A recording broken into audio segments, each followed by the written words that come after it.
Good evening. My name is Mary Liverati, and I am the president of the League of Women Voters of Northern Nevada. We'd like to welcome you to our Carson City Forum for the District Attorney candidates, Assembly District 40 candidates, Senate District 16 candidates, and the Carson City Question 1. This forum is presented by the League of Women Voters of Northern Nevada, the American Association of University Women, Capital Branch, and the Sierra Nevada Forums. These three organizations are nonpartisan groups of people dedicated to getting the facts to the public on a variety of issues in order to help the voters make more informed decisions. Partnership Carson City is also a sponsor. We want to thank the audience here in Carson City, in the Carson City Community Center, and our television audience watching Carson TV for participating in this very important process of our democracy. We'd also like to thank the Nevada Appeal for publishing voter information in the paper, I think it was last week. Volunteers on the floor are going to collect questions from the audience. So if you'd like to have a question, there are index cards. You need to put one question per card, and the volunteers will pick those up and provide them to our screeners, who will be screening to make sure we don't have duplicate questions. The moderator will then read the questions to the panels. The League of Women Voters also has a voter guide at our website, lwvnn.org. The moderator tonight is Maud Naroll, one of our league members and our voter service chair. Greetings. We will start tonight's forum with the pros and cons of Carson City Question 1. It reads, shall the Nevada legislature amend the Carson City Charter to provide for nomination by ward-only voting in ward supervisor primary elections with an at-large general election runoff between the two highest primary vote receivers in each ward? Speaking in favor of the question is Andy Engelman, and speaking against the question is Larry Messina, and they each have 4 minutes for an intro, and I forgot to ask if either of you cares who goes first. Andy, go ahead. Thank you. I want to thank all the groups that have made this possible and given me an opportunity to explain this ballot question. The 2012 Charter Review Committee adopted this advisory ballot question, presented it to the Board of Supervisors, who voted unanimously to place it on this year's ballot. I don't know why there's so much confusion over this question, because it's very simple. If this ballot question is adopted, it would affect only the June primary for supervisors. It has no effect on any November general election. In short, the purpose of the June primary then would be to nominate, and the purpose of the November general would be to elect. The ballot question says, if more than 3 people file to run for supervisor from a ward, the voters in that ward would nominate 2 from the 3 or more in the June primary to run in November, and then everyone in all of the wards would vote for one of the 2 nominees in the November election. If this requirement was law today, it would have no effect on this election, because only 2 people filed to run from each ward this year. There was no primary for supervisor this year. Again, there's only a primary if more than 2 people file to run for that office. And this does not affect any office except supervisor. The sheriff could still win with 50% in his primary. This ballot question creates a new dynamic. Neighbors nominate, everyone elects. Again, it only happens if 3 or more people file to run and in the ward, and then 2 of those candidates would be elected at large in the general election. I welcome your questions, ask for your support, and thank you for caring. Thank you. Larry, your introduction, please. Thank you. An introduction? Sorry, your statement on the question. Thank you. I have no introduction. In Carson City Question 1, you're asked whether or not to advise the supervisors to change the charter to allow voting in the primary only and continue at-large voting in the general election, as Andy said.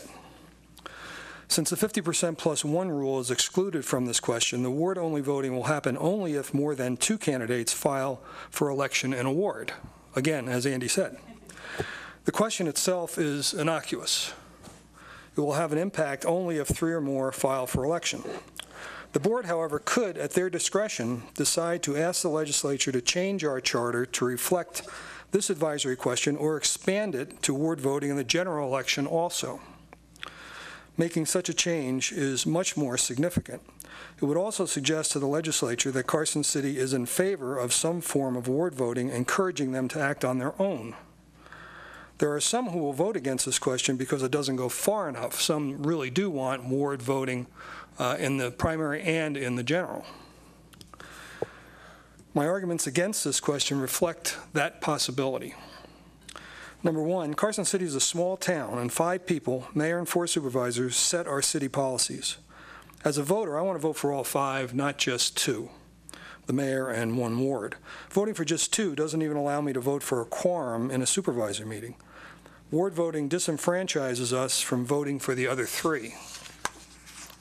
Number 2, our wards are very small, 6,000 thereabouts on the average. We live in a very compact geographical area, not like Reno where they average 23,000 per ward, or Clark County at 104,000 per ward. The issues that a Carson City ward may face are far more citywide and not necessarily confined to a small geographic area. Why set up ward against ward to promote conflict?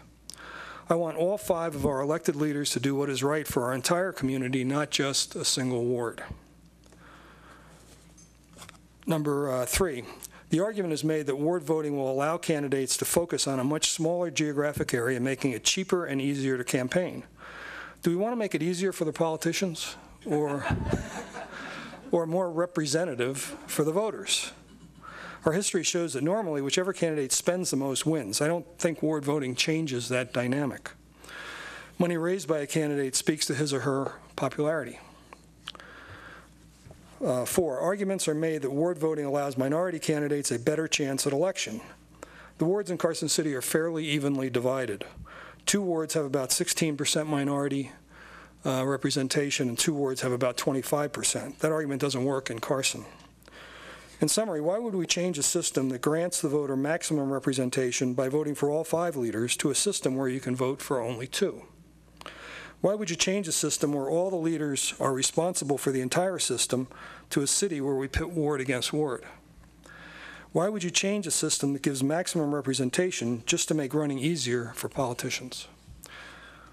Thank you. Thank you, Larry. Now for our first question from the audience. And Larry, you'll go first. 1 minute, each of you, for answering each of the questions. Will ward-only voting encourage silo thinking and divide the community rather than unify? Yes. As I said, it's basically you're setting up fiefdoms, 4 wards, 4 fiefdoms, and I think that does promote conflict. And in many areas like Reno, the wards are so large, you have to have ward voting, or a place like Clark County. But in Carson, we're fortunate with our size and our geographical area that we're able to avoid that. Thank you. Andy? Well, clearly, this has nothing to do with the ballot question, because we're not talking about ward elections. We're talking about neighbors nominating and everybody voting for it. That's the whole idea of this. What purpose are the wards? We want people to keep in touch with their wards, and that's only if there are 3 or more running. And then everybody votes in the general so that there won't be any sort of silo thinking, because they would have to run at large in the general. That's the whole purpose of this. On the other hand, if we keep it large, why bother to even have wards? Thank you. Next question, and Andy Egelman, if you could go first on this one, please. What difference will the pro or con vote make to the average citizen? You mean if the ballot question passes or doesn't pass? Yes. All right. At this point, probably it won't make any difference at all. Again, even if this were in effect today, it wouldn't have affected this election because we only had 2 people file to run for supervisor, and this is only the supervisor. So we're talking about at some point in the future, if this is adopted, if it's passed by the legislature and comes back to the Board of Supervisors, then the Board of Supervisors has to make some changes in city laws before this could go into effect. And then at that point, it would only have an effect on people if 3 or more filed to run for office. And then maybe people would come and knock on your door instead of just saying, vote for me, I have the biggest sign. Thank you. Larry Messina. Well, the question as it's submitted right now, very little effect on any single voter. As Andy says, if there's 3 or more, then that's the only time that it'll have any effect. But if the question is expanded by either the Board of Supervisors or by the legislature, it'll have a big effect because you'll be voting for less people. Thank you. Our next question, and Larry Messina, if you could be first on this. One of the main reasons for ward voting is the cost for an average person to run for a supervisor seat. How does this ballot question help the average person to run for supervisor?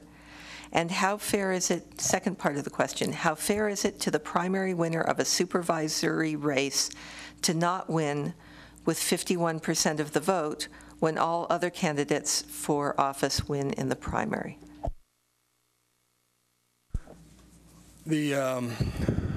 As I said in my presentation, I don't think it makes, I think you're going to spend as much money as you can raise, whether it's just for a ward or if it's for the entire city. Yeah, it does make it easier. But if whatever money you have you're going to spend, you can concentrate it more in a ward. I don't really see that's an effect. And the second part was? The second half of the question was, how fair is it to the primary winner to not win with 51% when other races do? Politics are not fair. Wow. You're running your own race, so whatever the rules are for that race, that's how you run. I don't see it as an issue. Okay, thank you. Andy Engelman? Well, of course, in a primary, that is my hope. That is that people, knowing that they don't have to spend as much money to run all over the whole city, will be knocking on people's doors, dealing with them one-on-one, and you'll have a chance to get to know the people that are running, not just from the media they put out, but a chance to actually talk to them and ask them questions. And that's what I like about that. As far as the fairness issue, the supervisor has a very special role that's very different from all the other city races. The DA is different, the sheriff is different. I can see many reasons why supervisors' races should be handled differently than all the other city races. Thank you. And we have one more question, unless we get some more from the audience. And Andy Engelman, if you would go first, please. What will be the cost? As I understand it, the cost is $5,000 for the clerk's office to reconfigure software, and that would be only it. And that's stated in the information in your election guide from the clerk's office, that it would be $5,000. That only needs to be done once, and that's to configure it for reporting by ward, which right now we don't even get election results by ward right now. Okay, thank you. Larry Messina? Yeah, Andy's right. It's been listed as $5,000 cost one time. Okay, thank you much. Unless we have more questions from the audience, I think that is it for Carson City Quest Advisory. There's more? Get 1 minute. Oh. I'm sorry, I have been reminded you each get 1 minute to summarize, and Larry, you go first with your minute. Thank you. Geez, I used up my summary already. I could read it again. Yeah, I think really as a summary, there's good arguments on both sides of this issue.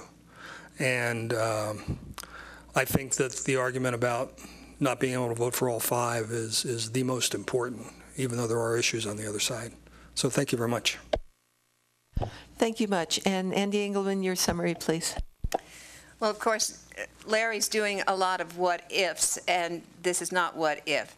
The Board of Supervisors is not going to change this ballot question because they don't want to see you have election by ward, so that's not a problem.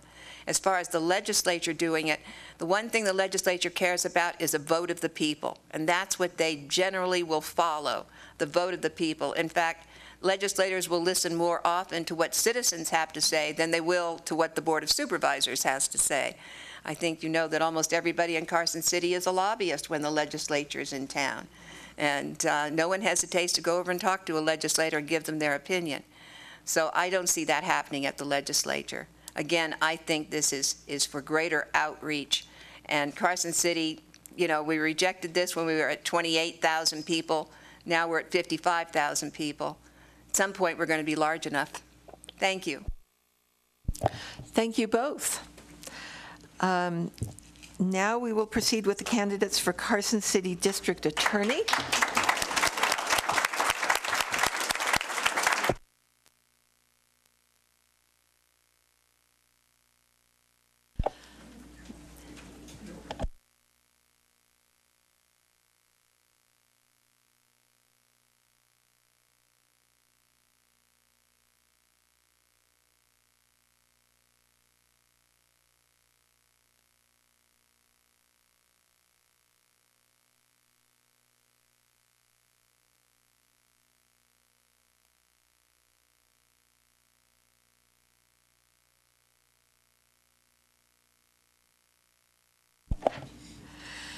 So we now have the candidates for Carson City District Attorney. Each of you will have 4 minutes to respond to the 2 questions provided to you ahead of time. Why are you seeking this office and what are your qualifications? That was one question. And what are the top 3 issues you see for Carson City and how would you address them if elected? So Jason Woodbury, if you would go first with your intro, please, 4 Sure. minutes. Thank you. Thank you. My name is Jason Woodbury. I'm running to be your district attorney here in Carson City. I'd like to thank the League of Women Voters, the Sierra Nevada Forums, AAUW, and Partnership Carson City for hosting this event tonight. I'd like to thank you folks in the audience and the folks at home watching this evening for taking some time and kicking the tires with us a little bit. My wife Stacy is here in the audience, and we're thrilled to be here tonight. We have twin 6-year-olds at home, so this is a date night for us.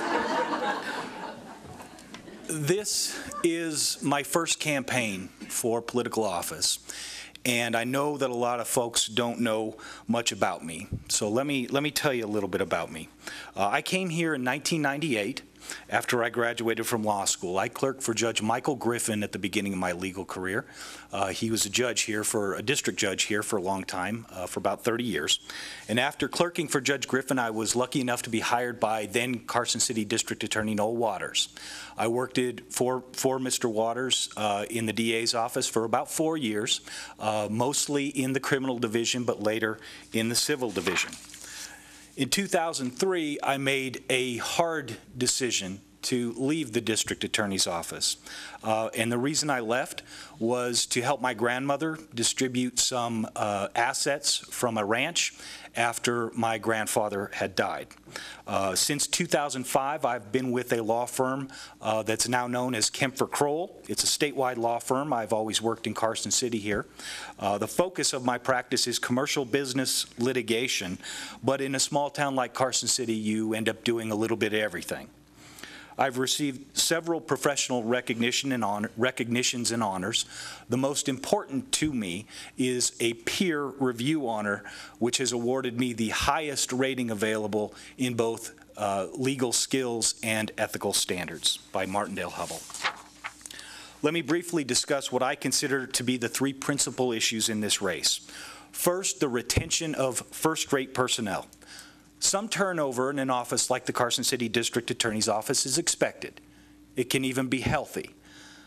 But when over 40 employees have come and gone in a 21-person office, that tells you something is wrong. It's not going to be easy to turn the tide on that, It's going to take a culture change. It's going to take aggressive recruiting and extensive and enhanced training processes, and you're going to have to open up advancement opportunities within the office to keep those first-rate people. The second issue that I identify in this race has to do with delayed prosecutions, especially in cases involving children and elderly victims. Time is of the essence in a prosecution. If elected, I will take ownership of that issue and ensure that extraordinary delays are justified only when there are extraordinary circumstances. Finally, I plan to renew and strengthen Carson City's commitment to strictly abide by the open meeting law and ethics in government law. We have recently seen what happens when governments get sloppy in these two areas. The Washoe County School Board will pay Pedro Martinez $500,000 because they tried to fire him in an illegally closed meeting. My office would commit to a thorough review of written training materials on a regular basis, and we would increase the frequency of training sessions available in Carson City so that they would be made available on at least an annual basis. Thank you. Thank you.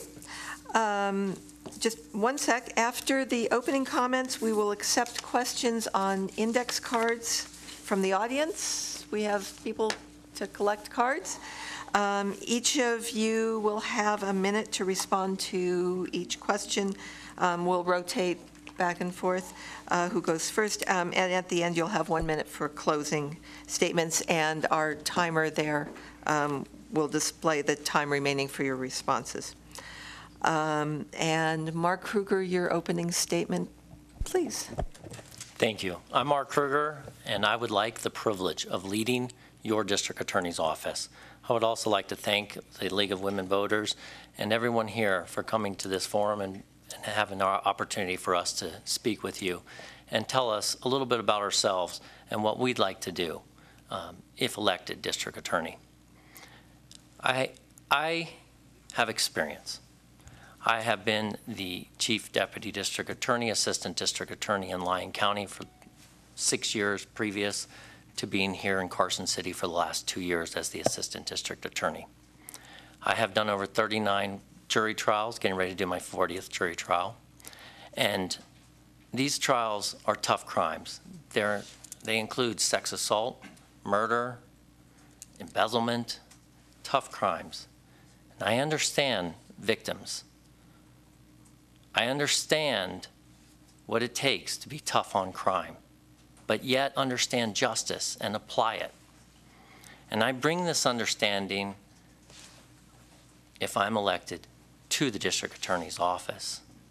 Right now, I have brought a team of prosecutors together, and lead them into going into trial and making the judgment calls necessary to protect the community, protect victims, provide for victim support.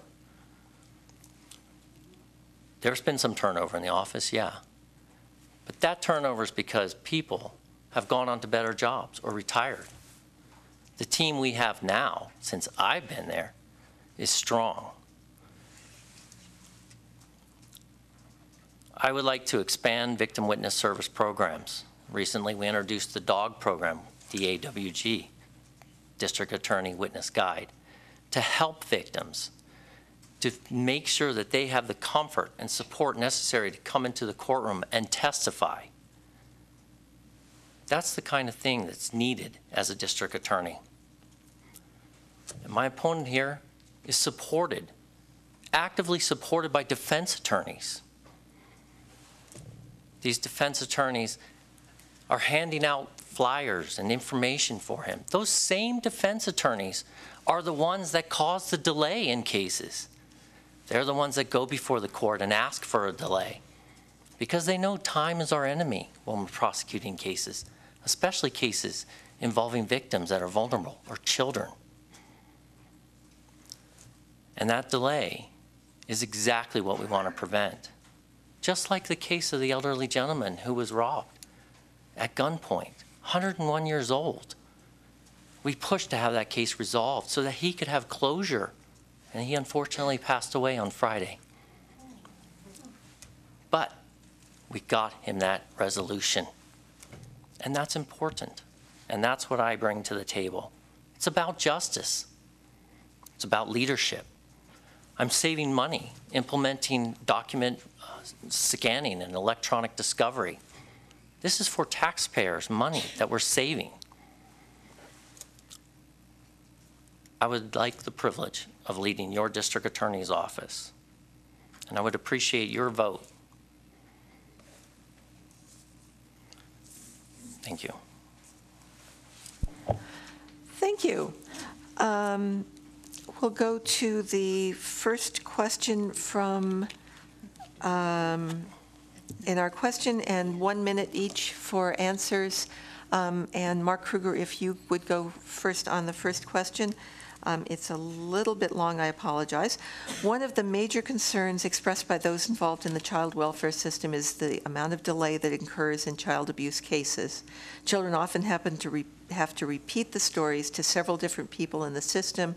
Child advocate centers have been established in Clark and Washoe counties. These centers allow the child to tell their story once, and all parties are privy to that one interview, thus preventing the child to have to repeatedly tell the story and relive the experience. If elected, would you consider establishing such a center in Carson City, and how would you go about this?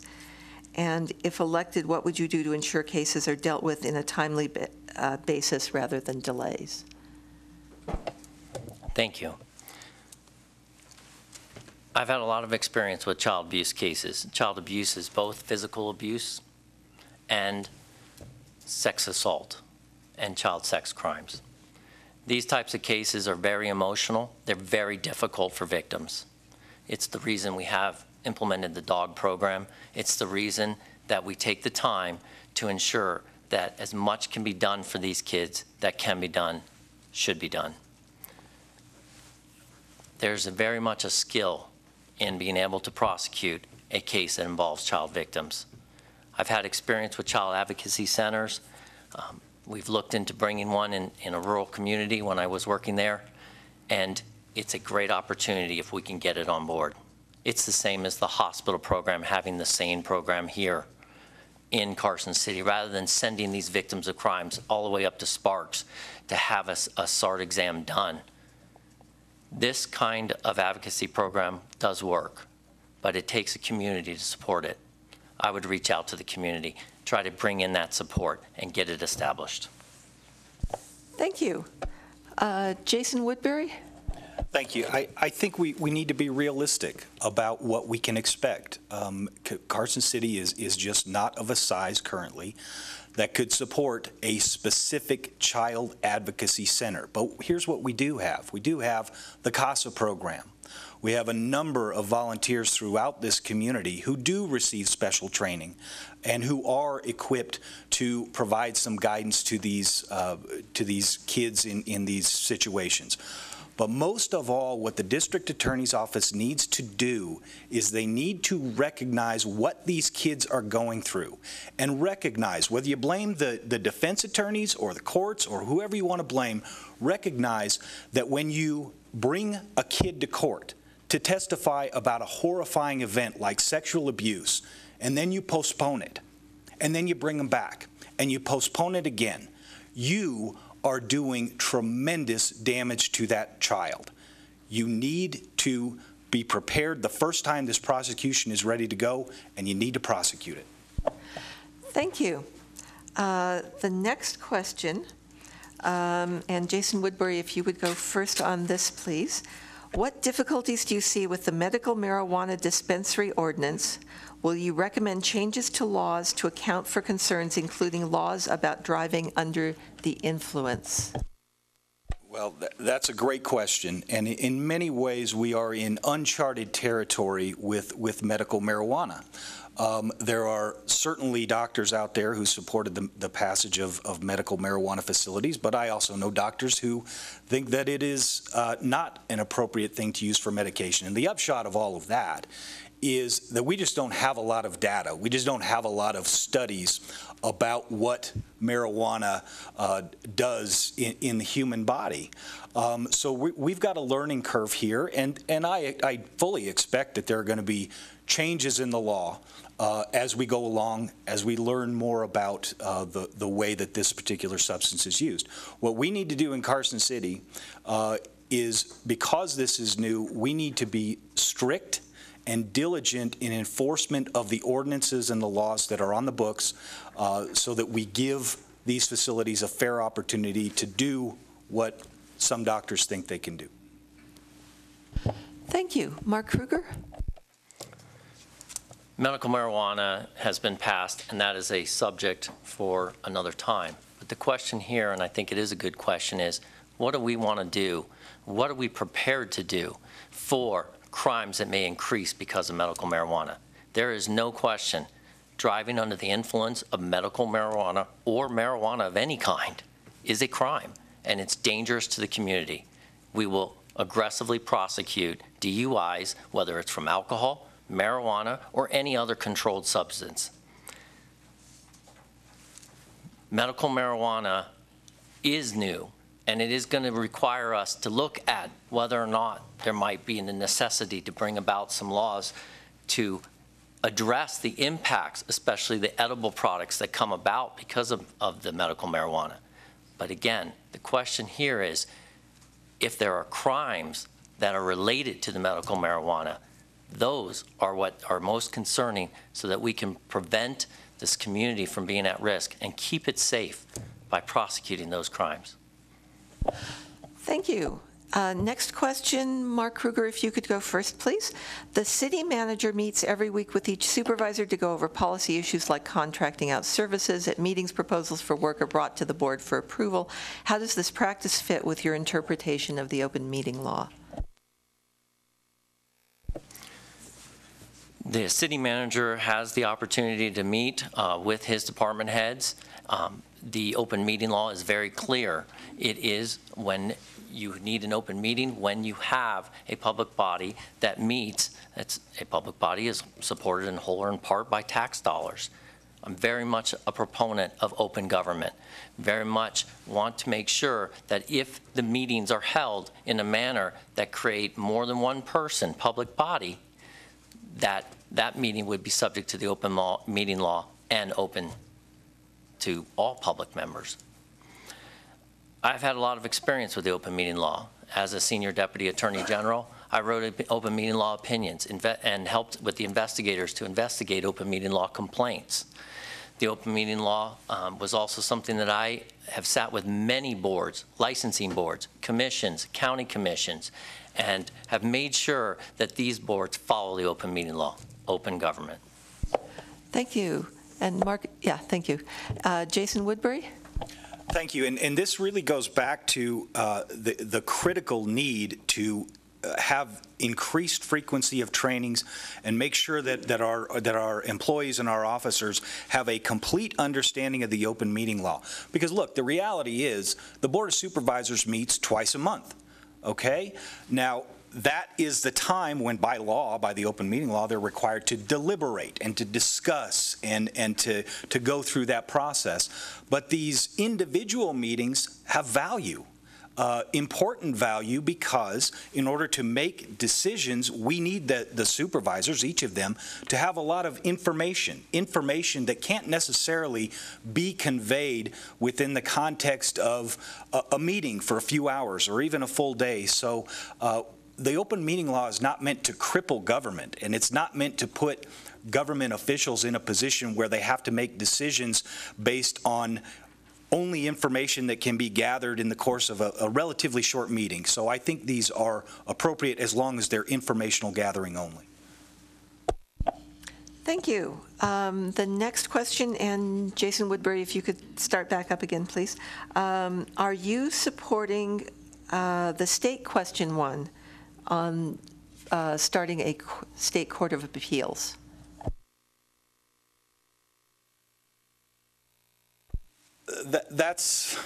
It gets close to policy there. And I hesitate to offer an opinion on policy questions. I will go ahead and answer this question about this particular question because it does deal directly with the judiciary.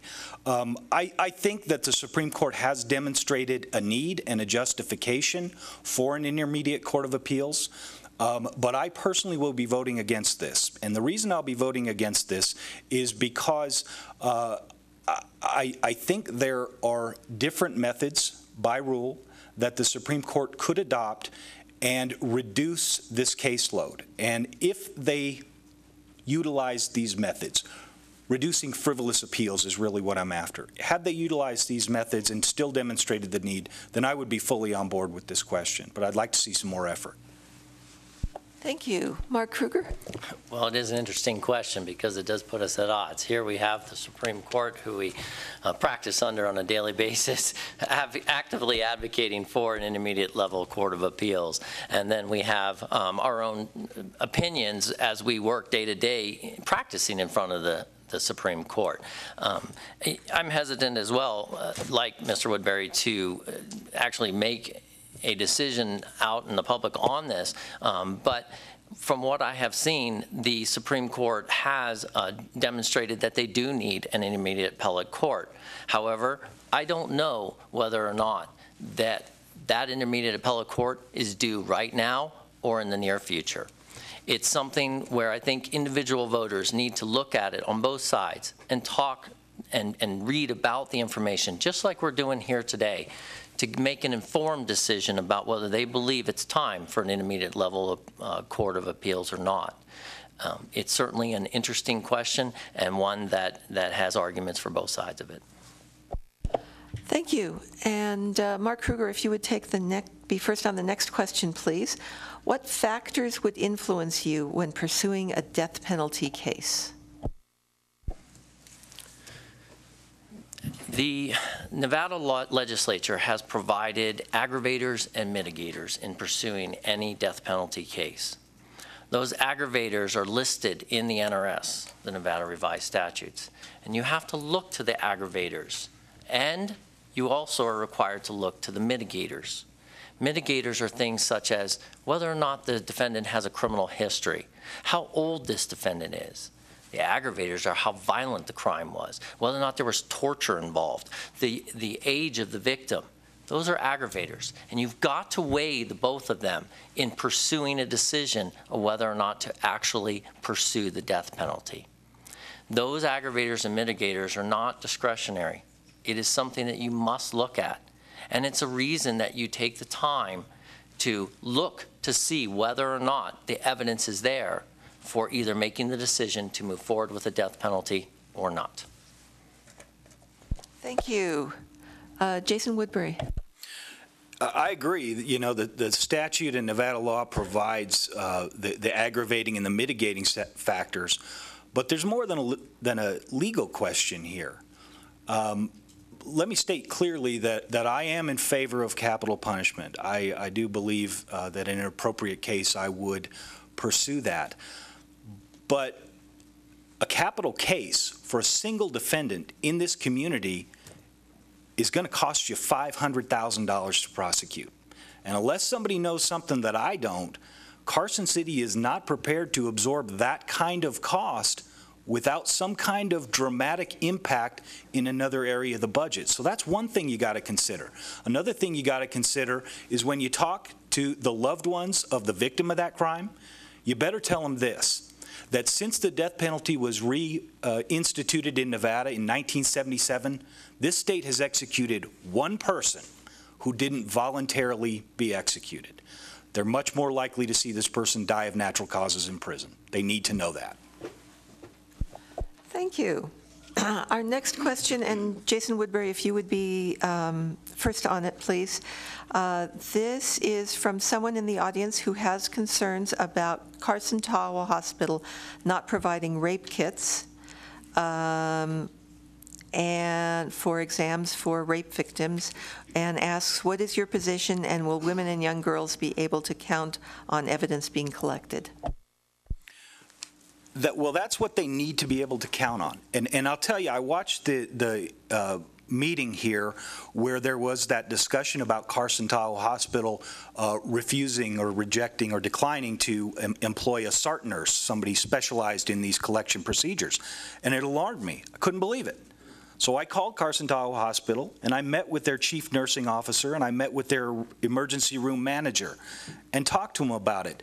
And it's not as simple. I think there's some misinformation out there because it's not as simple as Carson Tahoe Hospital just saying, we don't want to do these things.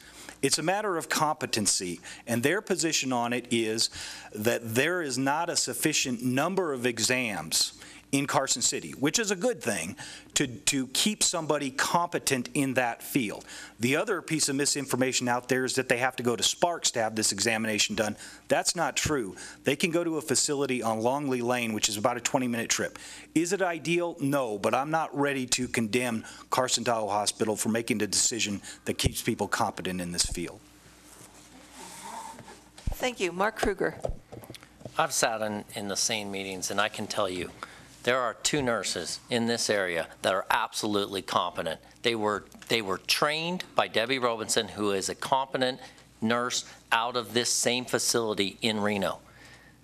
These nurses are competent. They can do it. The hospital doesn't want to provide these. Why? I don't know. Maybe because of the money. Maybe there isn't money, and there isn't. It's not a profit-making business, but it's the thing you do because it's the right thing you do. The hospital already has the room. It's already there to be able to be used. And if they don't want to do it, I'd like to work with them to figure out how to use their room and have those exams here. Unfortunately, there's enough exams here, and there's enough exams in the surrounding communities that it's the right thing to do to have those done in Carson. They're very competent, and they can be done and done right. Thank you.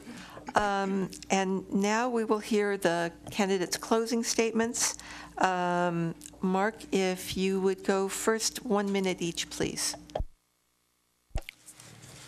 Thank you, and thank you all for coming tonight, and appreciate Mr. Woodbury's candid responses and discussion tonight. I would like the privilege of leading your district attorney's office. I'm experienced, I'm a team leader, and I have the ability to make this office run smoothly if given the opportunity.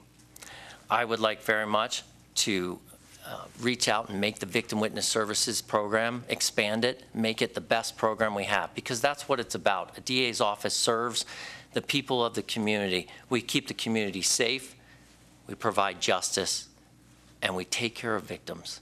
And that's the most important things that we do. I'd like to modernize this office, make it efficient, revise inefficient trial procedures, increase training, develop a career path for prosecutors. And I would like your vote and the opportunity to lead your office. Thank you. And if you could get your, thank you. And Jason Woodbury, your summary statement, please. Thank you. I want you to know why I'm running for this office. It's not a stepping stone. I don't want to be judge. I don't want to be on the Board of Supervisors. There's a job to be done, and I want to be elected so I can do that job. The good Lord blessed me with a mind to understand the law and the will to work harder than most folks do at it. I want to bring that to Carson City for the benefit of its people. It takes good people to make a good community, and there comes a time when good people in a community have to stand up and do a job or step aside and let somebody else do it and hope for the best. I was raised to be a person who stood up. I thank you again for coming tonight and for watching, and I would appreciate your vote. Thank you both. This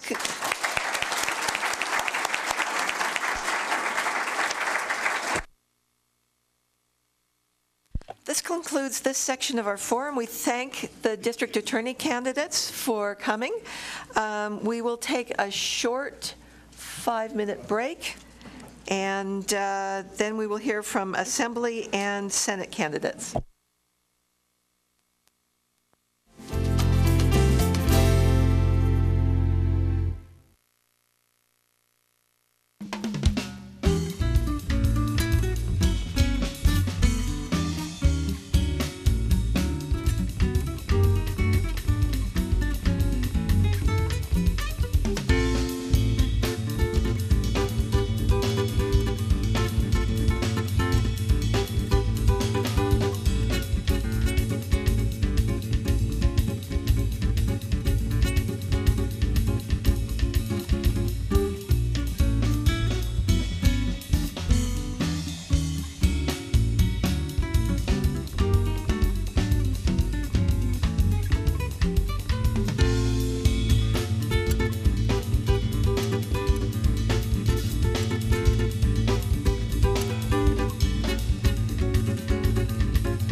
Before we hear from our Assembly and Senate candidates, we will have a short update about the Equal Rights Amendment read by Caroline Punches from the American Association of University Women. The Equal Rights Amendment has been introduced annually since 1923, when it was finally passed in Congress in 1972. For those of you that are not aware of the full text, Section 1 says, "Equality of rights under the law shall not be denied or abridged by the United States or by any state on account of sex." Section 2, "The Congress shall have the power to enforce by appropriate legislation the provisions of this article." In Section 3, "This amendment shall take effect 2 years after the date of ratification." 3/4 of the 50 states were needed to ratify the amendment. Unfortunately, only 35 states ratified by the imposed deadline, but 3 more were needed. 3 western states, Arizona, Nevada, and Utah, could break that, could actually help us ratify that if they would proceed this next year. In the past year, 2 recent resolutions were introduced in Congress. Senate Joint Resolution 15 by Senator Benjamin Cardin of Maryland, and House Joint Resolution 113 by Representative Jackie Spear of California, including Nevada Representatives Dina Titus and Stephen Horsford. The last resolution in Nevada to pass the ERA was in 2009. There will be a resolution proposed in the 2015 legislature, and the League of Women Voters and American Association of University Women have long supported the ERA passage and will be very interested to know what the candidates feel about this a little bit later. Thank you.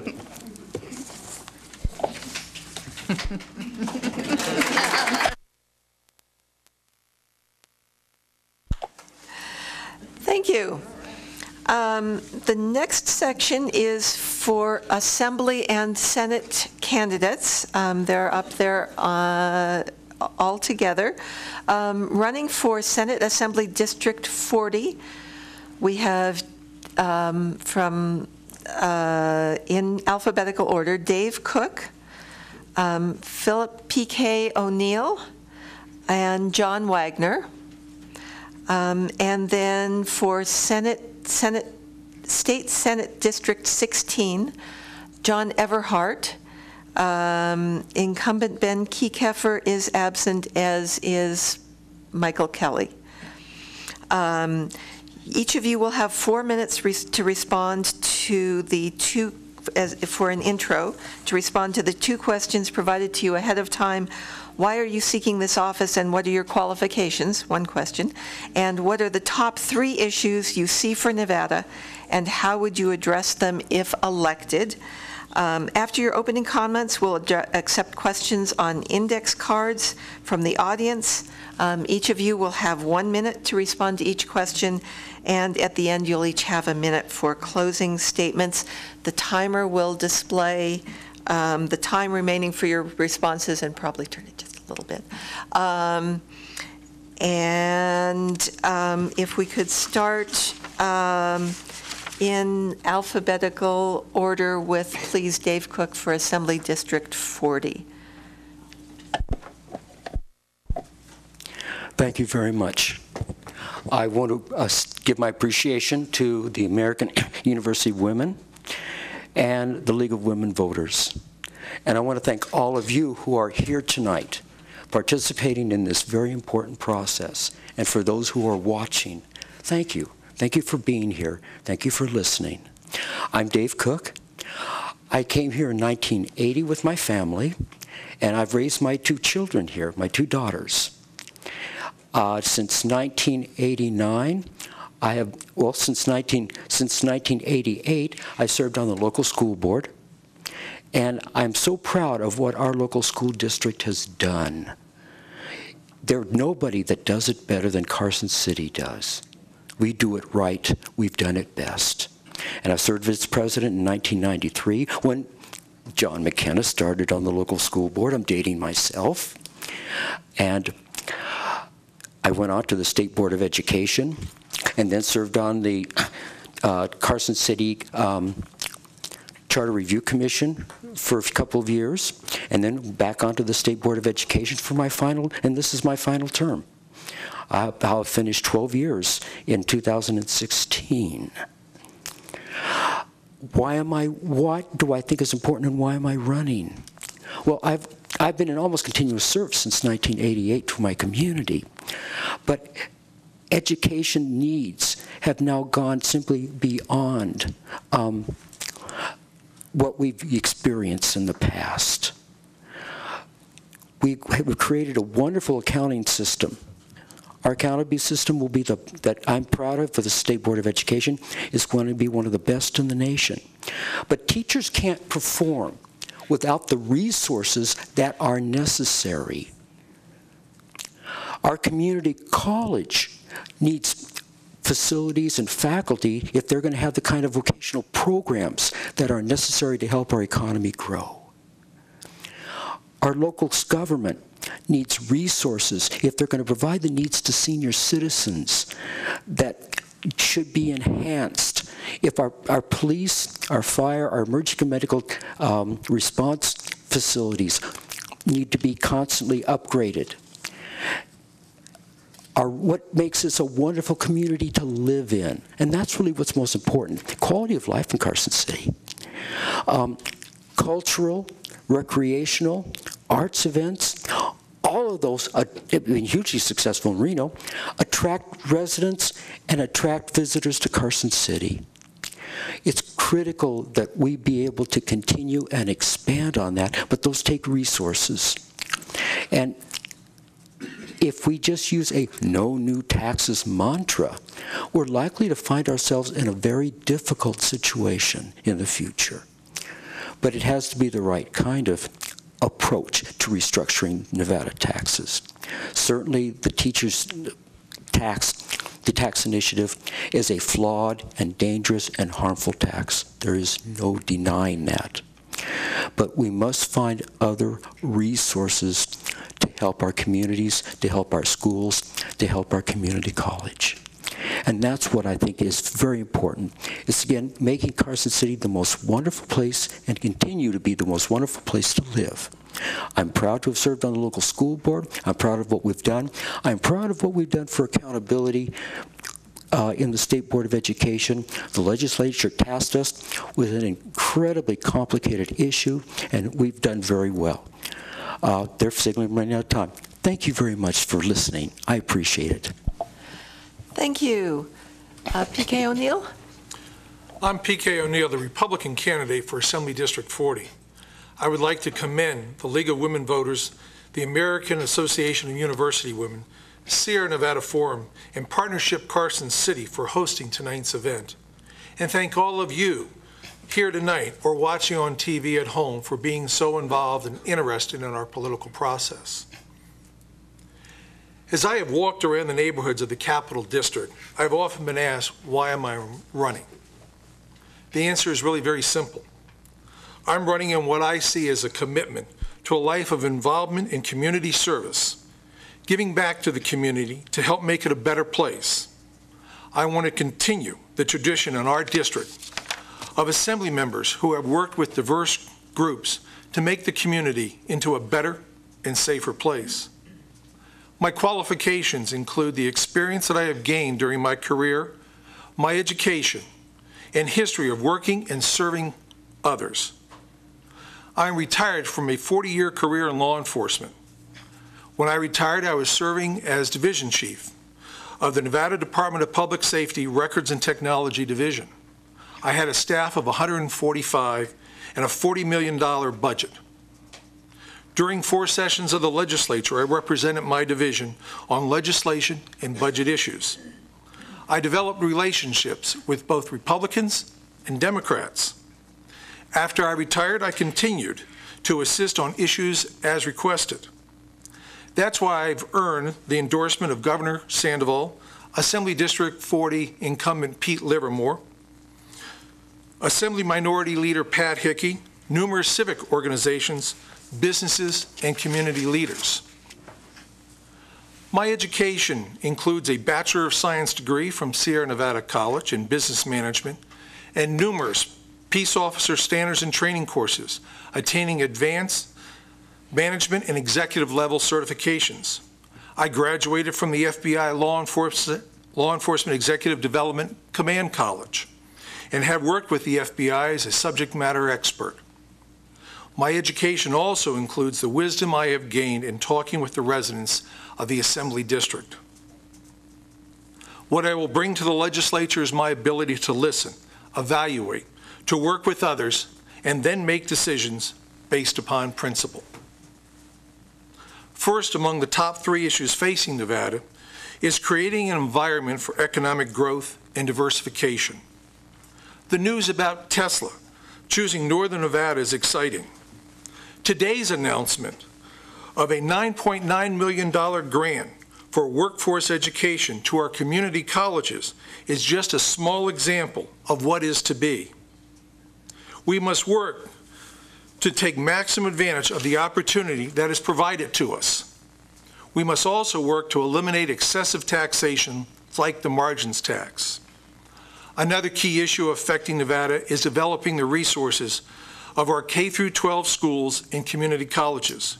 We need to invest in our schools and develop an equitable and dependable funding source for education. A third issue, and these concerns are interrelated, are the interests of the groups who have made their unique contributions toward protecting and building our state, our veterans, our senior citizens, and our state employees. Our veterans deserve the resources of the state for vocational and educational opportunities. Our senior citizens deserve protection from victimization, and state employees deserve to be made whole again in terms of salary and benefits. And thank you, and I look forward to your questioning. Thank you. And if you could get your mic, please. Thanks. John Wagner? Good evening, and I thank the people who are sponsoring this. I appreciate it. Gives me a platform in which to speak from. I'm John Wagner. I'm the state chairman also of the Independent American Party, and I'm running on the Independent American Party ticket. We are a third party, the third largest party in Nevada, and we've had Democrats and Republicans in the legislature for a long, long time. And whatever really happens, we get the same results every 2 years. So I suggest if you want to change, then you guys will start voting for somebody besides the same 2 parties. So we offer something.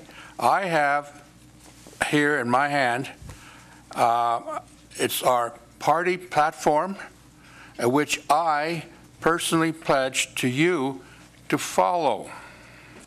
I've been endorsed by the Veterans in Politics, so I also am a veteran.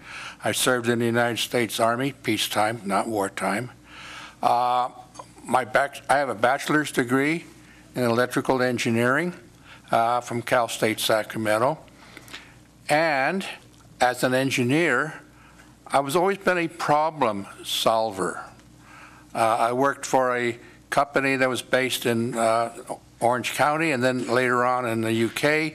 I was a technical support manager and also technical support expert out in the field, having traveled worldwide, taking care of problems, solving problems. I used to call myself the Dirty Harry of the company because I got all the dirty jobs. But I really enjoyed that because I learned from the hard jobs, and when the easy ones came around, it was a piece of cake. So, and also concerning the Tesla thing, I had some concerns about that. Basically, we're picking winners and we're picking losers. And so what's going to happen when the next person comes in? Our legislature is not very good at keeping their word. For example, they promised the film industry all these tax cuts, tax credits. Now they took them away and gave them to Tesla. So the legislature giveth, the legislature taketh away. And that's just kind of the way things happened down the street here. And things have got to change. Now, am I going to be able to change it by myself? No, but I'm not going to be Mr. Get-Along to go along either, which is what happens. No, I have not gotten the endorsement of the draft dodging speaker or minority leader, and I don't expect to get that. But I do have the endorsement of my party, obviously, and I will do what I say. I'm not going to back away. For example, I have signed the Taxpayers Protection Pledge. I also will not vote to extend the so-called temporary taxes that were supposed to have expired 4 years ago. The legislature again made a promise to sunset it. They did not. I will not go along with raising that as a tax increase, whether the governor says so or not. So again, my promise to you is in writing. For those in the audience, I have some of those to give out to you. And again, I'd like to thank the people who are sponsoring this. Thank you very much. Thank you. John Everhart, Senate District 16, please. Hello, voters. Thank you, everybody, for letting me come to speak. My name is John Everhart. I'm an independent candidate for Senate District 16. After serving 21 months in Vietnam as an Army helicopter pilot, I came back to Reno, Nevada, and stayed in the Mizpah Hotel while I tried to figure out what to do with the rest of my life. And I ended up going to the Mackey School of Mines, getting my degree in mining engineering. Midlife, I made a career change, got a master's degree in education. So I've worked both in the mining industry and in the field of education. I'm retired now. I live in Reno with my wife and my teenage son. If elected, I will hold weekly town hall meetings to allow input and discussion about the issues and legislation that our state government has to consider. These town hall meetings will be open to the public, recorded, and made available for public access. Another priority of mine will be to formulate a state budget that reflects the priorities of the citizens within the revenues available to Nevada based on a fair tax revenue system in which everyone pays their fair share after fraud, waste, and unnecessary programs have been eliminated. Another priority will be to strive for high-quality public education using a state lottery if necessary for additional funding. And finally, the project that I think about most now is to have Nevada join other states in calling for a constitutional convention. Last year, our two-party political system received its lowest approval rating on record, 8.4%.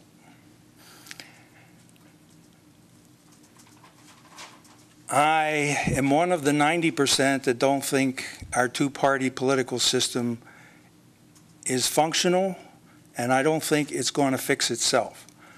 So we, the people, in our Constitution of the United States have Article 5, and Nevada and other states can call a constitutional convention.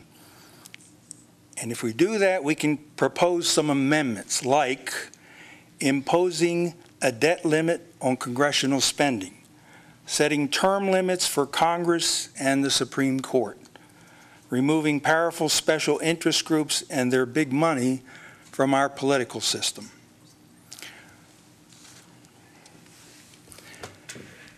Now, I don't know what you think about the future. I went to Vietnam because I had a civics teacher in high school that made me love the Constitution. But I'm concerned that things aren't going too well, and that both political parties tend to do what they want with the blessing of the Supreme Court. So in my party and also in the conservative movement, there are pros and cons to having this constitutional convention. But for my grandchildren and my children, I think it's time that we have to go ahead and take the bull by the horns. Thank you. Thank you much for your opening statements. Now we will take questions from the audience. We will rotate who goes first on questions. So PK O'Neill, if you would go first on this one, please. If elected, would you be willing to sponsor legislation to ratify the Equal Rights Amendment to guarantee equal rights on the basis of sex?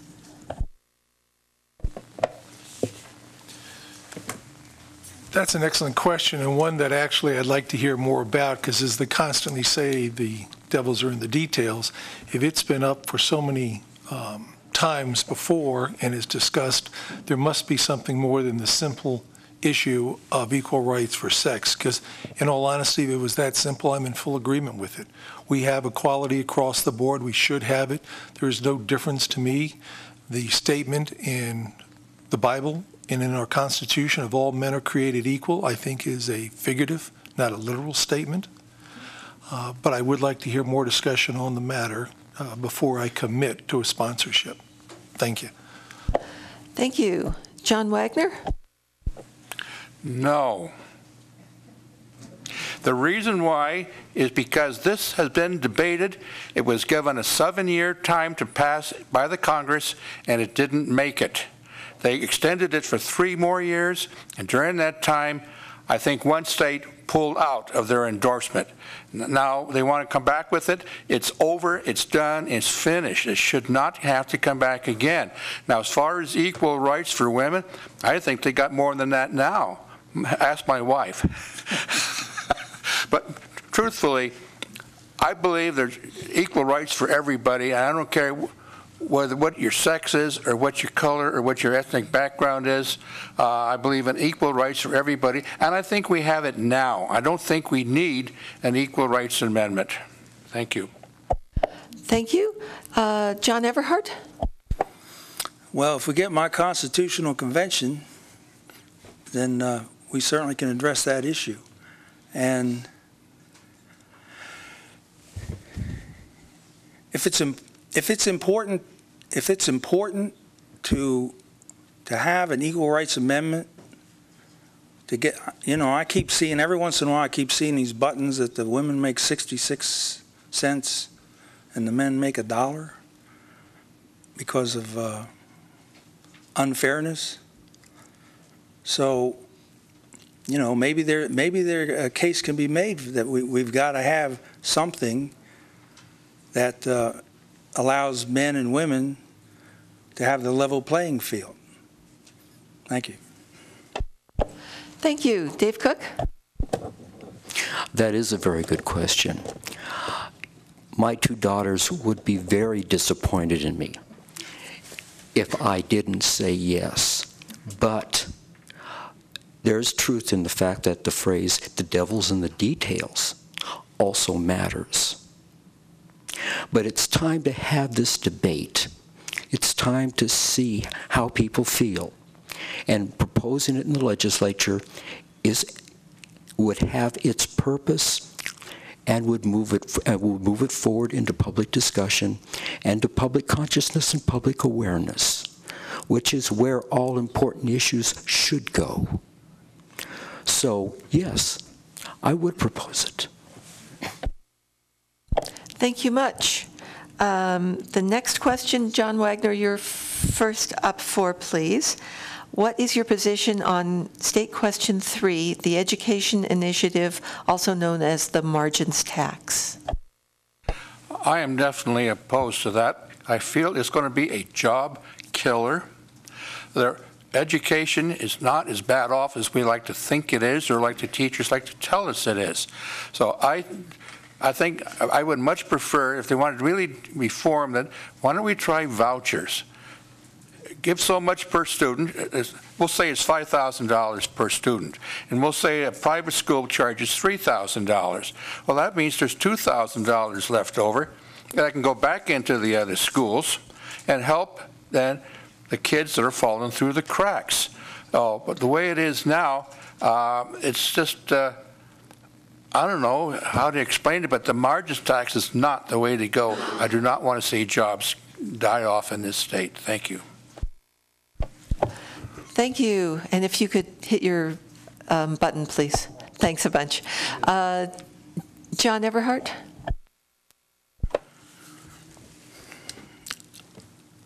I don't like the way that margin tax is written. So, and there's something to be thought about as far as discouraging companies from coming to Nevada. So my thinking is this. My son's in Demonte Ranch High School, and I have mixed experiences working in the school district to try and get him what he needs. So I think we need to really look at the school education system, and if we decide that they actually do need some more money, then for the short term, my solution is let's have a state lottery. Other states have it. When I worked in the mines in Ohio, we had a state lottery that funded education, and it worked really well, and my boss always would come in with his lottery ticket and say, I'm funding the education system. So that's my idea. Thank you. Thank you. Dave Cook?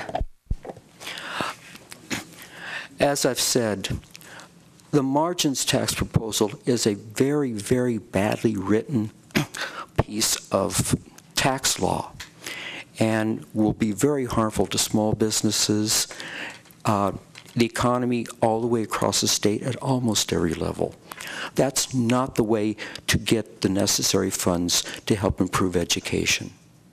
Does education need additional funding? You bet. Carson City is an outstanding school district. One of the reasons it is that they put laptops in the hands of both their elementary schools and their middle school students. They weren't able to do it for their high school students. They were able to do it for their middle school students, not because they had the funds, but because there was a donor. For elementary school students, they found a combination of donorship and grants. And the money just wasn't there at all to do it in high schools. That's a heck of a way to try and run an educational system. You know, we would never do anything like that for police officers who needed Kevlar vests or fire protection services that needed hazmat suits. But Thank you. We would for schools. It's a shame. Thank you. And P.K. O'Neill? Thank you.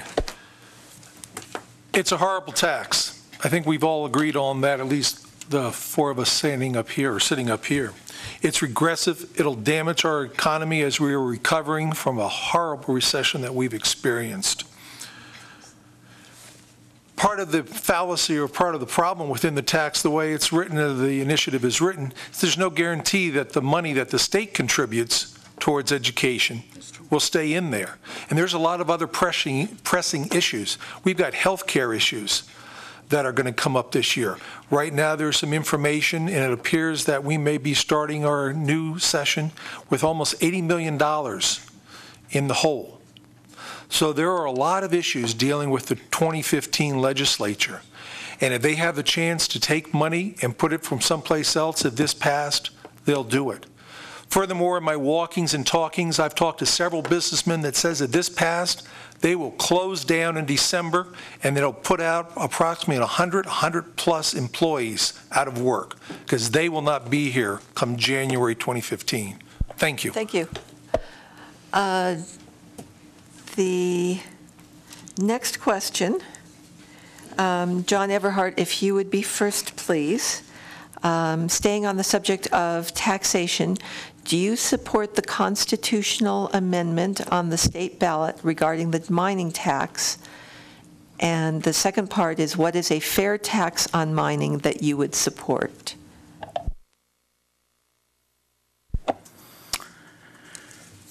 Well, I'm a mining engineer, so I got a soft spot in my heart for the mining industry, but also, in my opinion, the mining companies need to pay their fair share. We got a lot of gold in Nevada. In fact, that gold deposit out in Wells is bigger than the one in Elko.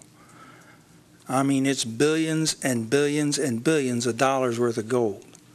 So,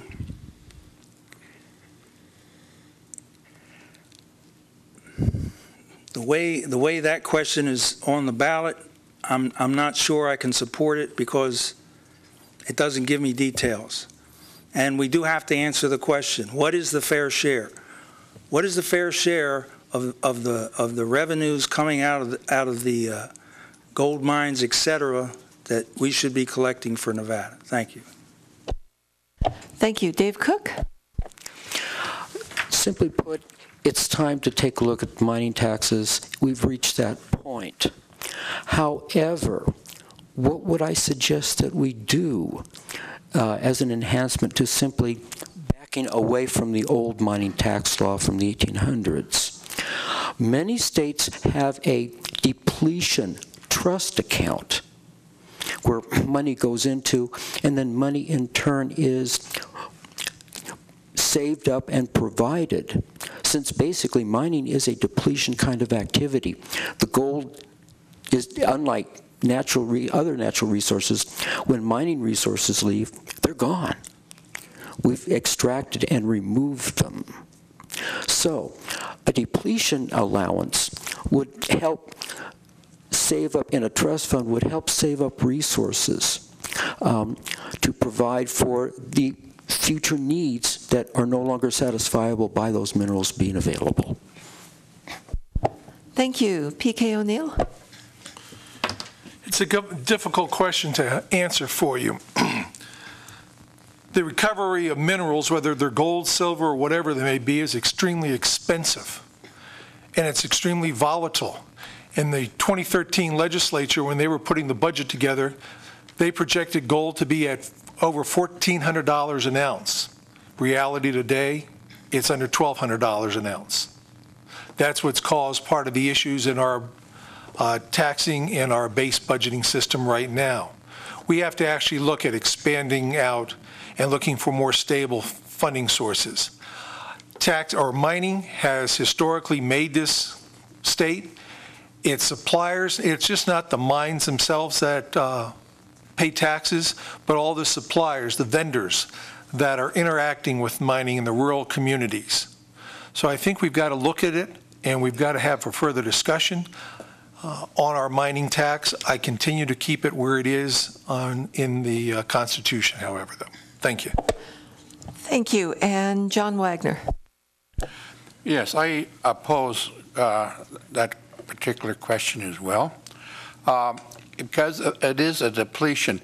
Once the gold is gone, it's gone. So part of the incentive for the different tax rate is for the mining companies to keep looking for more. And exploration is very expensive. Oil companies have found that out. The oil companies go drilling, and how many times have they come up with a dry well? Quite often. So basically, you spend a lot of money and get nothing in back for it. So as a result from that, I think of it as a depletion allowance, and before we tinker with it, I think it needs really to be examined.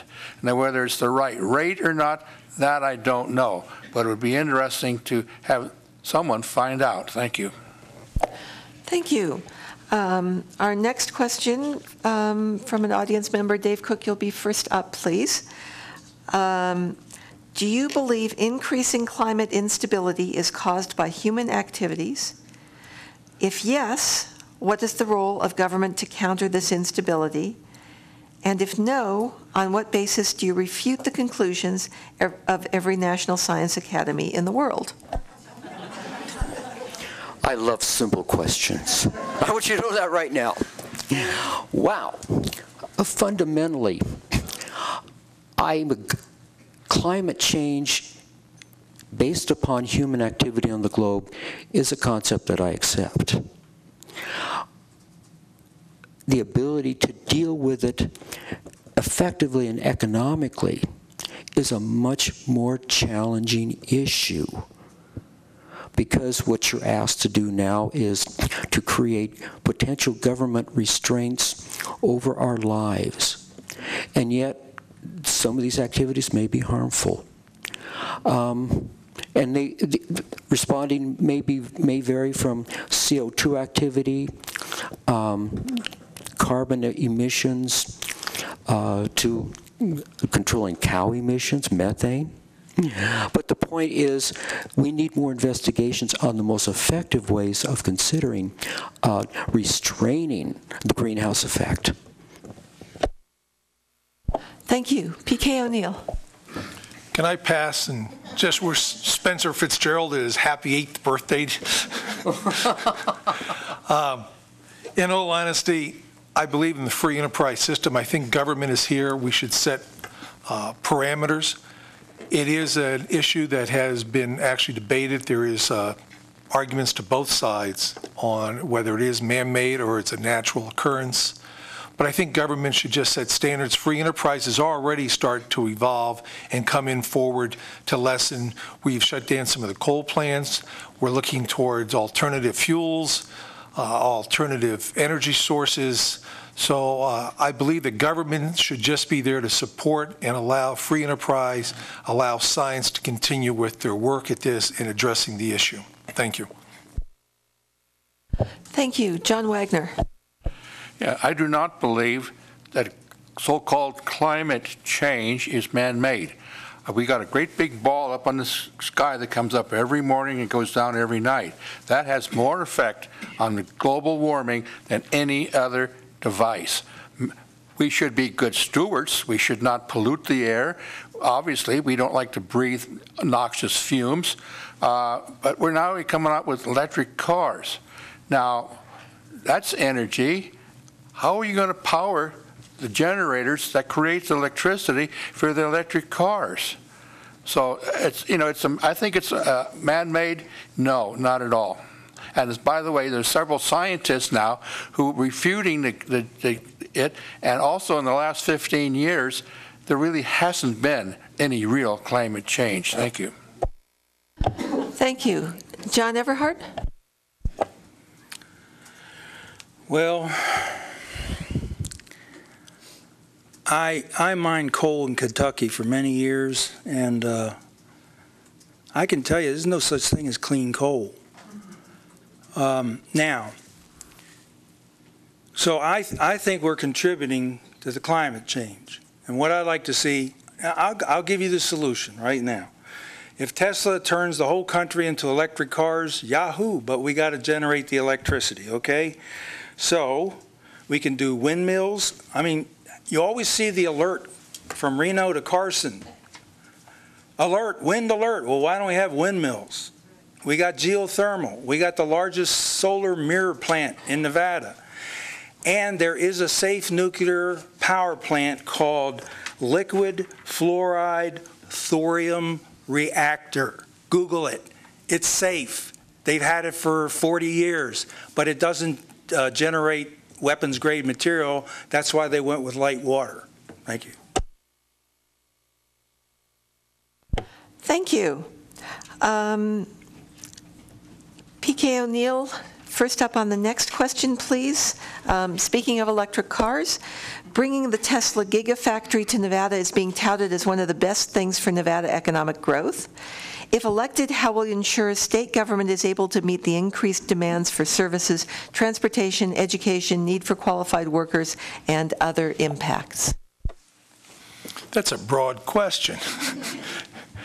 I think I'll just go with the infrastructure of Tesla. We set clear guidelines. I was there at the legislature when they were arguing this or discussing it. I think Tesla's going to bring a tremendous opportunity to our state, and they're one of the ones that are stepped forward to assist. They've said that they'll give money to assist the schools with their impacts. They will assist on building some of the roads, the infrastructure. A lot of that's already there. They will provide some funding to the college systems. There will be a halo effect. I think a lot of this will be addressed we as the legislature have to work with local governments in identifying and working towards solutions on the issues that they may be experiencing on the local levels. But I think overall it's going to be a huge project with dynamic and change our economy to Northern Nevada to what we want. We've talked about diversity for years, and this is it. Thank you. Thank you. John Wagner. Yes, this is an interesting question because Tesla has got all these tax incentives that nobody else has got. Are the rest of them going to get it? Now, there's a road they want to put through to Silver Springs. On that road, one person, Lance Gilmore, owns the land and will sell it for $43 million. He wins both ways. Okay, so now you put that road through. Now, it's going to probably cost closer to $100 million. Is that going to take money away from our bridge out here on Highway 50, the last bridge to go? Is it going to become a bridge too far? It may well be, and if they take the money from there. And so the money is only so much there to take, and I don't want them to take it away from us. So we'll have to wait and see what Tesla really brings forth. Thank you. Thank you. John Everhart. Well, see, the way I read it, they got $1.3 billion in tax breaks. Part of the argument was if they don't come here, we're not going to get that tax revenue anyway. Okay, I'll accept that part. But we got to do this carefully because we got to build sewer systems, we've got to build roads, we got to build schools. And guess what? Truckee River's in trouble for water. So my thinking is this, that upfront cost that we have to do to prepare for Tesla and all those companies that are coming in, we got to figure out where to get that money from and not put it on the taxpayers, the property taxes and income taxes. So we might have to go out with some bonds to get that money to build that stuff for Tesla and all their other things. And then when they begin paying their taxes, that was what pays the bonds off, something like that. Thank you. Thank you. Dave Cook. Thank you very much. It's no denying that Tesla coming to this community is wonderful because of the economic effects it will have. If you have 6,500 new employees spending money largely in Washoe County, but Washoe County does tend to spill over to Carson. And then in turn it multiplies over and over again because that money gets respent and respent. The economic expansion and ultimate tax revenue are significantly large and is hugely beneficial. The downside, of course, is the benefits we've given Tesla, which postpone the money that they're going to provide for us.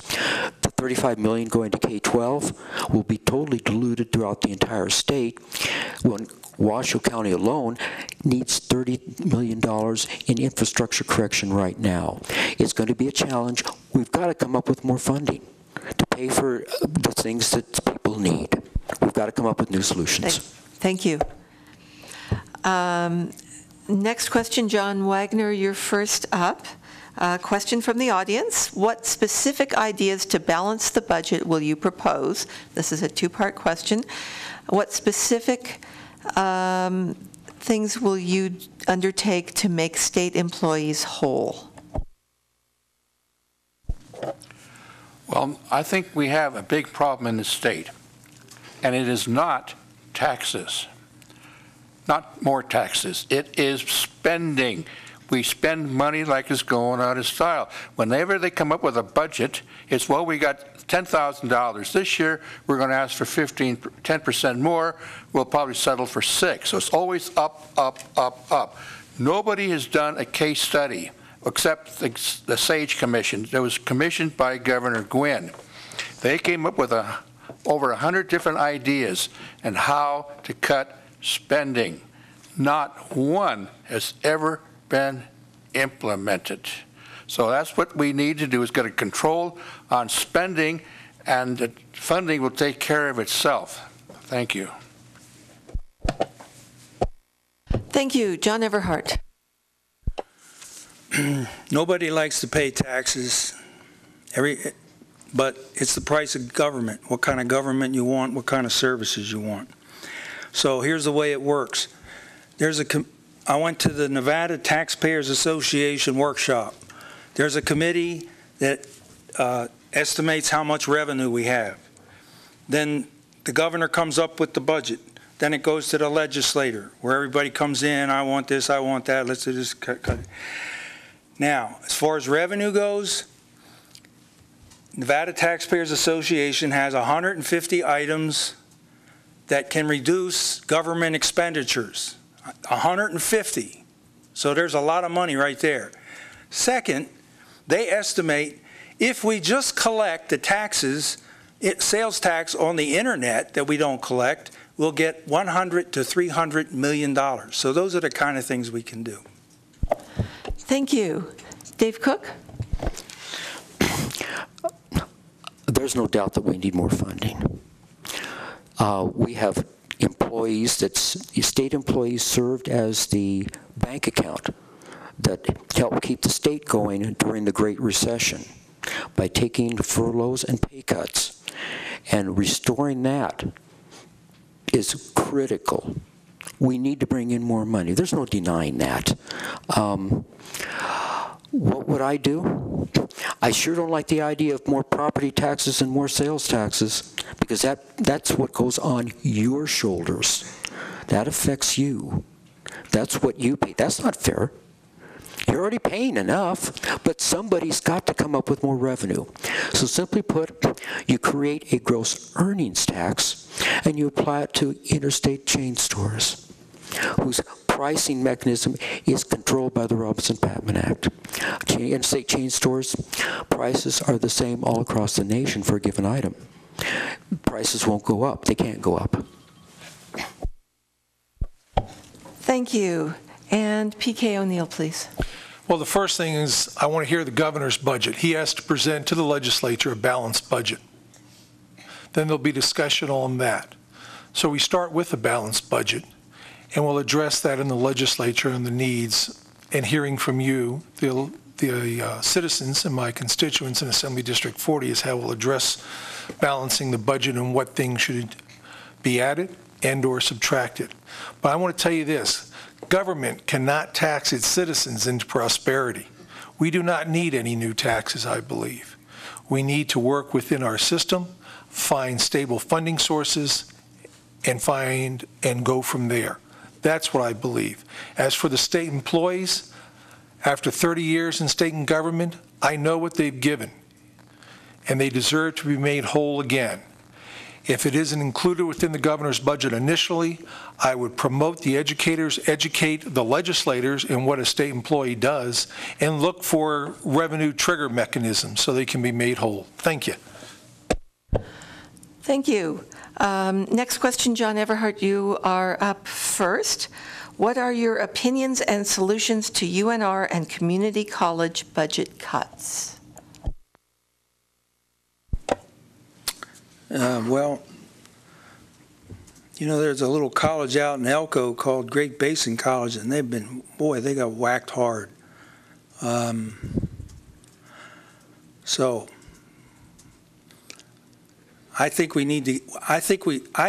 we owe our young people in the state quality public education, and obviously, as a graduate of UNR, back in the days when you could afford it, plus I had the GI Bill. I want to see our public education system at the top. And like I said, for the short term, if we need more money, then I think we need to go with the state lottery, and then until we figure out a better way of having proper revenue to fund our education system the way we want it. Thank you. Thank you. Dave Cook. Thank you very much. I love the idea of a state lottery. The only problem is, under current law, legal advisors have told me that it's unconstitutional. It's not a short-term fix. It may take quite a while to put into place because of that. Now, having said that, our community colleges may get even worse like the Northern Nevada school districts, because the constituents in the South are pushing for refunding structures. The student allocation formula to be changed to include also their membership in free and reduced lunch programs. Because of that, money would flow in the current budget without any other changes. Money would flow significantly down south and leave school districts in the north hurting. Likewise, our community colleges, with their constituents in the Board of Regents demanding more resources for College of Southern Nevada and UNLV, would cause the same effect to the university and community college system up here. We're in trouble. Thank you. P.K. O'Neill? The first thing I would do is demand and make a vice chancellor's seat that represents the community colleges, so they have equal and full representation on our higher Board of Education, on that college system. So they can stand together and speak, not take a back seat to the other university systems.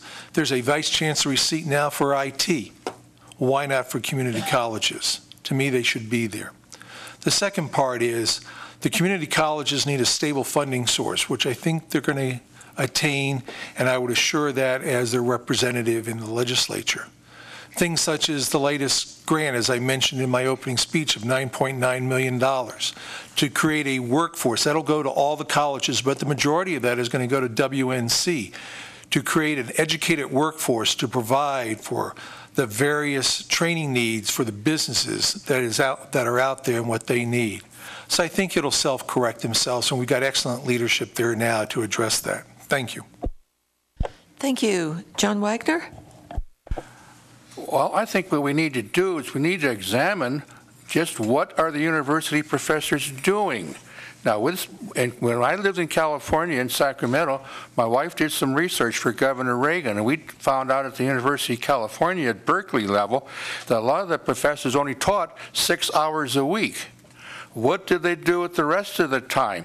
Most of them have teacher's assistants doing the work. My daughter was a PA for one of them, teacher, and he spent half his time in Italy because his wife was over there.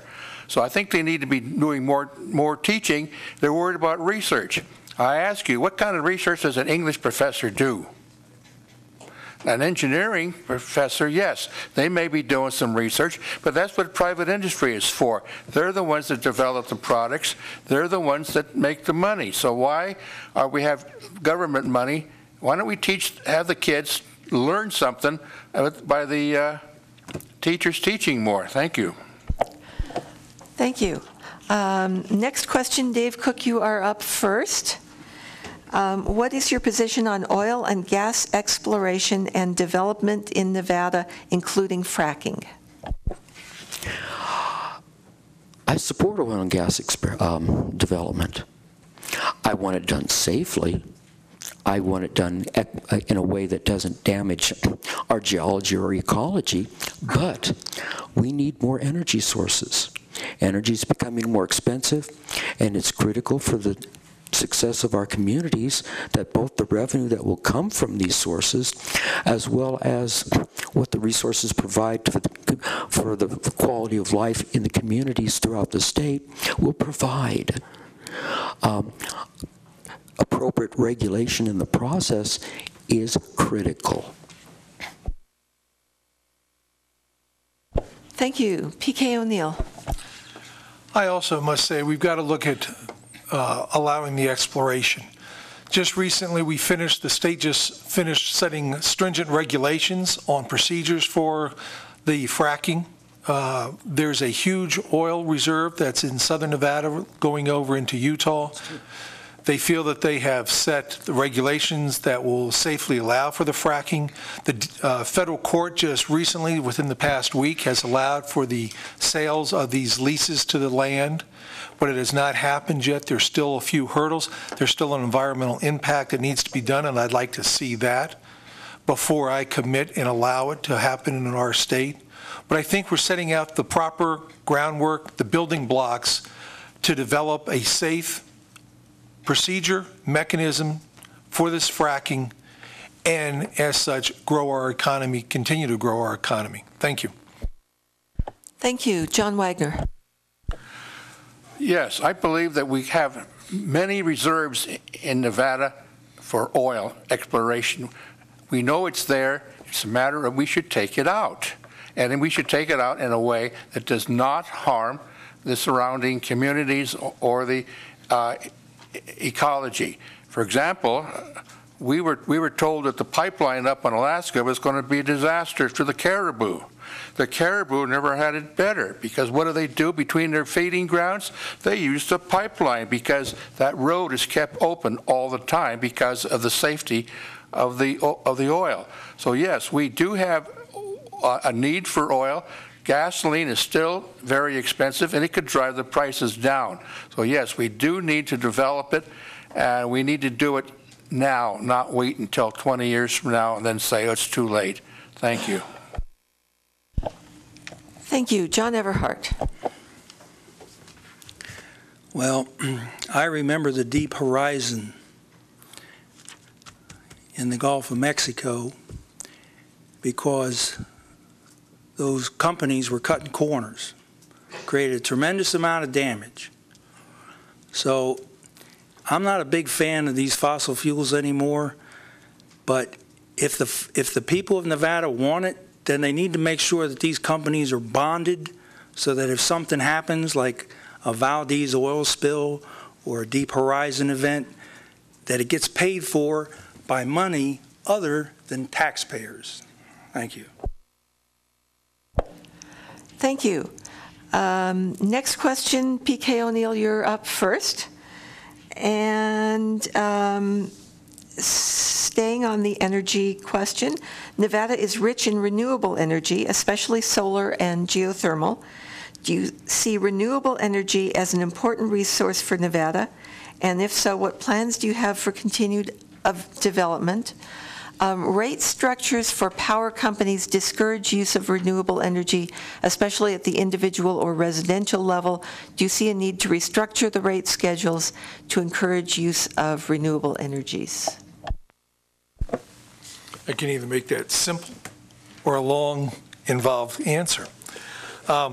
You're right. Nevada is excellent. We have the sun, we have the wind, we have some water resources in the south of the Colorado River, which we've already built upon. So I think we really can lead the state or lead the country in renewable resources. And I've seen it done in other states. I've seen large windmills, factories. We have set up some of the solar factories for renewable energy. So I think we can do it. And as to the rate structure, I think it should be discussed. Nevada Energy has talked about it. There are certain costs in the development of all these large renewable sources. So it needs to be further discussion and brought forward, and I look forward to that. Thank you. Thank you. John Wagner. Thank you. We do have windmills in eastern part of our state. Already. We're generating some from solar power, but that must be done, I think, by private industry, not by government giving money to private industry to do it. Now, I know over in Altamont in California, they're afraid to turn on these things because they're afraid the birds will fly into it. So there's a problem there.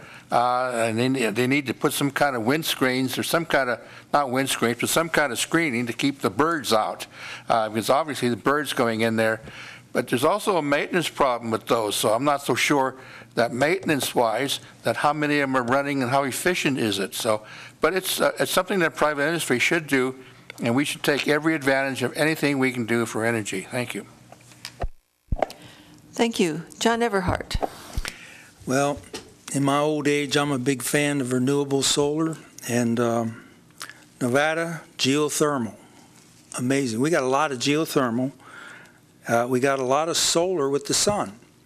And the really nice thing is, in the old days, they would argue, well, when the wind quits and the sun goes away, nothing's going to happen. But now they have batteries that they store the energy with molten salt.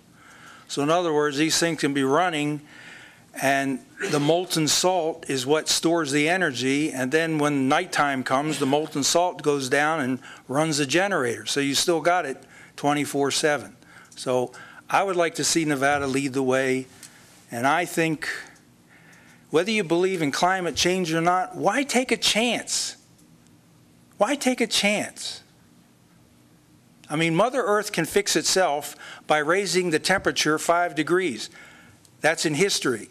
But we can't take the 5 degrees increase. Thank you. Dave Cook. Well, needless to say, I'm going to be an advocate also of renewable energy. I think it's going to be an important source for us. What I would advocate is that we have a much more cooperative attitude from Nevada Energy in terms of accepting residential and commercial tag-ins so that the lines can be shared. Much of the problem is that if you want to be a resident, Nevada Energy may not be terribly cooperative in accepting the extra power you generate and taking it into the grid, which is theirs. So we need to be good. Nevada Energy needs to be a good partner with us in terms of using all kinds of restorable, renewable energies, wind, solar, and geothermal, and accepting that into the grid to take the excess and let somebody else have it as well. So cooperation with them would be important. Thank you. Next question, John Wagner, you're up first.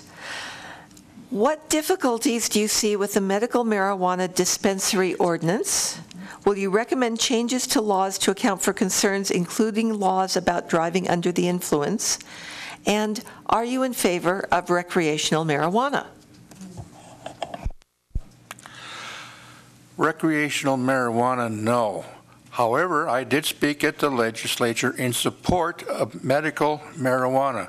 I was initially against it until I met this young man in a wheelchair who honestly told me that he was smoking it, and he said one joint, he said, would take care of him for almost a week. Now, if it's that good, and then I would say, yes, medical marijuana is fine, but everybody is projecting millions and millions of dollars in revenue. How many people run medical marijuana? Are they going to be under the table giving it away or selling it, not giving it away, but selling it under the table? I think there's a problem there. And as far as driving under the influence, same as driving an influence of alcohol. If you're driving under the influence and you're impaired, you shouldn't be behind the wheel of a car. Thank you. Thank you. John Everhart. Well, as a veteran, I get my health care through the VA, and I talk to a lot of the vets up there who use the marijuana, and it's the only thing that works for them. So they don't get it through the VA, but if it works, then it works. Now, as far as recreational marijuana, Colorado and Washington have legalized it, so let's see what it does. If it creates big problems, then I wouldn't be in favor of it. But if it reduces problems with crime and hard drugs and that kind of stuff, then if their experience is good, then we need to think about it.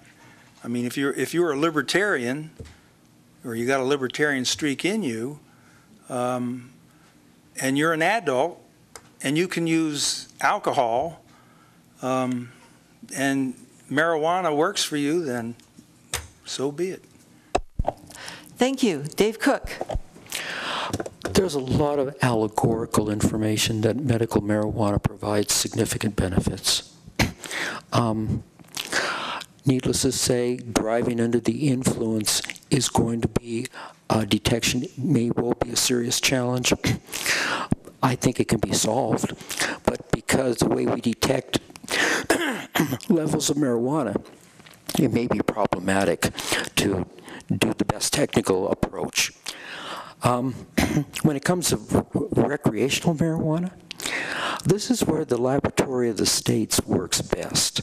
Let's see what's happened in Colorado and other locations where recreational marijuana is allowed before we jump in and decide to take it. Boy, where's water when I need it? Before we decide to allow it ourselves, let's see what the experience of other locations is and what problems they go through. Thank you. P.K. O'Neill? You know, from a person that worked undercover narcotics and for several years, it's very difficult for me to look at even recreational marijuana. I will agree that I will keep an open mind. I'll look at what happens in Colorado and Washington, let them become the experimentation, let us learn from them, and then make a decision from there. As to our medical marijuana needs of dispensaries, it was voted on by the people. I've met with people involved in the creation of the rules, the laws, and the regulations. They've assured me that the regulations as they are currently written are the most stringent in the country and will prevent the abuse of the marijuana. I'll wait and see how that works out. It'll be reviewed, and we can go from there. As to DUI, there's a real problem there because smoking marijuana on a blood test will show up positive even weeks later. The Nevada Sheriffs and Chiefs are looking at addressing that issue to make a fair evaluation for DUI laws. Thank you. Thank you. Now for the last question, and then we'll have closing statements. John Everhart, you're first. What more can Nevada do to stop human trafficking in Nevada and protect its victims?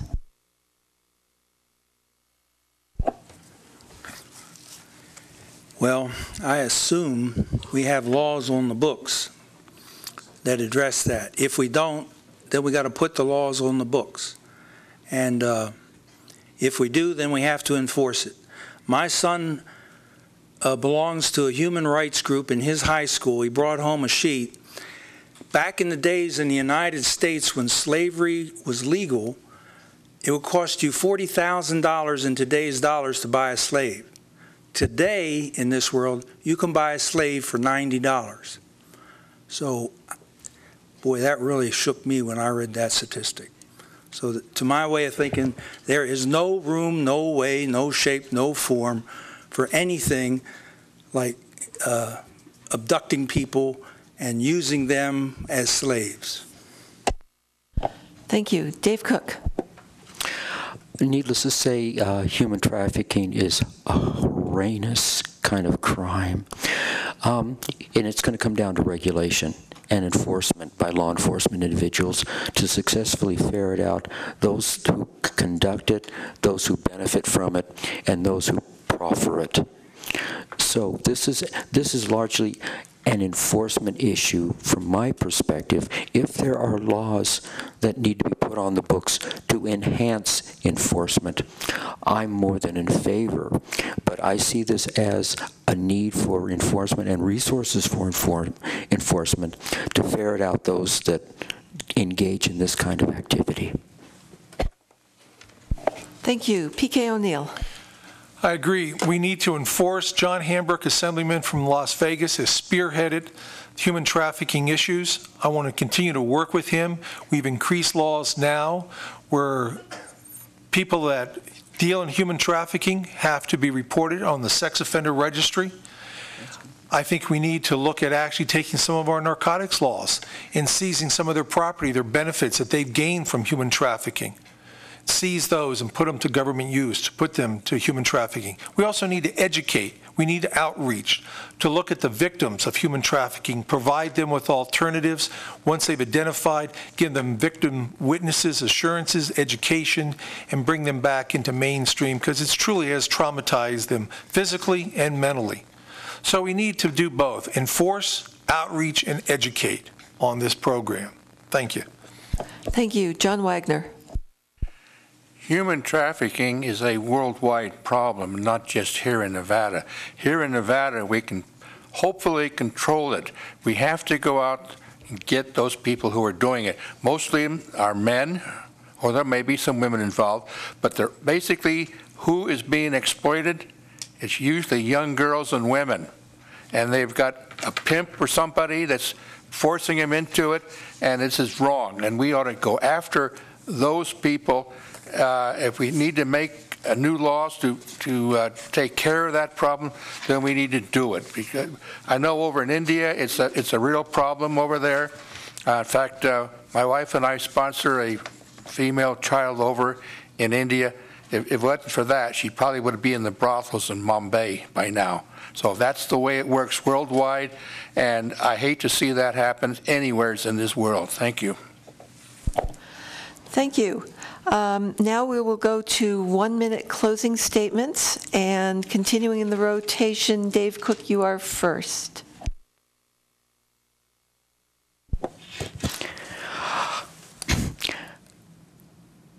Many of our problems are funding problems. There's no denying it. Our law enforcement needs the kind of funds. Our city needs the kind of funds to provide senior citizen services. Our state needs the kind of funds to make whole our state employees. Our school districts need the kind of funding that is going to provide for the technology and expansion of education. And our community college needs the kind of funding that's going to allow for the vocational programs that we need to support our economic growth. This is vital. And no new taxes is not a good mantra, but effective tax restructuring is. We need to look at the tax structure. We need to consider how to make it more fair, more effective. Thank you very much. Thank you. P.K. O'Neill? It's been quite an evening, and I want to thank you all for putting up with us for this time period. You've seen the differences of your three candidates for the Assembly District 40. We have different ways of addressing the issues. I think I have the best way. I have a proven 40 years of working with people in various situations, of analyzing, gaining information, testing that information, collecting the data, and then making reasonable decisions based upon that. That's what I want to bring to the legislature. That's what I will have done, and that's what I will continue to do as your representative. I want to thank those, again, who sponsored tonight's forum and all of you here tonight. I want to serve as your assemblyman. We are facing a challenge and opportunity. It's an excellent time. It's going to be a difficult legislature, but I think I can best represent you. I want to thank you, and I look forward to and ask for your vote on November 4th. Thank you. Thank you. John Wagner. Yes, thank you for having us. I really appreciate it. As I said earlier, my promise to the people of District 40, I still believe the problem is spending too much money. They need to cut back and reduce spending. We need to take a look at what the SAGE Commission has said and what some of the other people have said about spending. We need to cut expenses, and that can be done. If the country of New Zealand can become the most socialist nation in the world at one time, to suddenly become one of the freest, and that's what they did. They went through department by department, and they weeded out the waste, and now they got a very prosperous economy, a free economy not sponsored by the government. Again, my promise, no new taxes, and will not extend the other taxes. Thank you. You deserve a break. Thank you. John Everhart. Well, a lot of the questions were pretty tough, so congratulations on participating in democracy. History shows that when third-party candidates do well, the two major political parties and their bosses will begin to listen closer to the voters. So, if you want to have a protest vote, I'm your guy, because as you can see, the Republican incumbent and the Democrat didn't show up. But I did. And here's what I'm going to do. If elected, I'm going to have a town hall meeting right here in this room every week. You come in, you throw those hard questions at me, you tell me what you think. We'll videotape it. We'll put it on YouTube, because I don't meet with anybody behind closed doors. And we're going to try and change our government for the better. And I'm going to push for that constitutional convention to fix Washington. Thank you. Thank you. We would like to thank the candidates for Assembly District 40 and Senate 16 for attending tonight.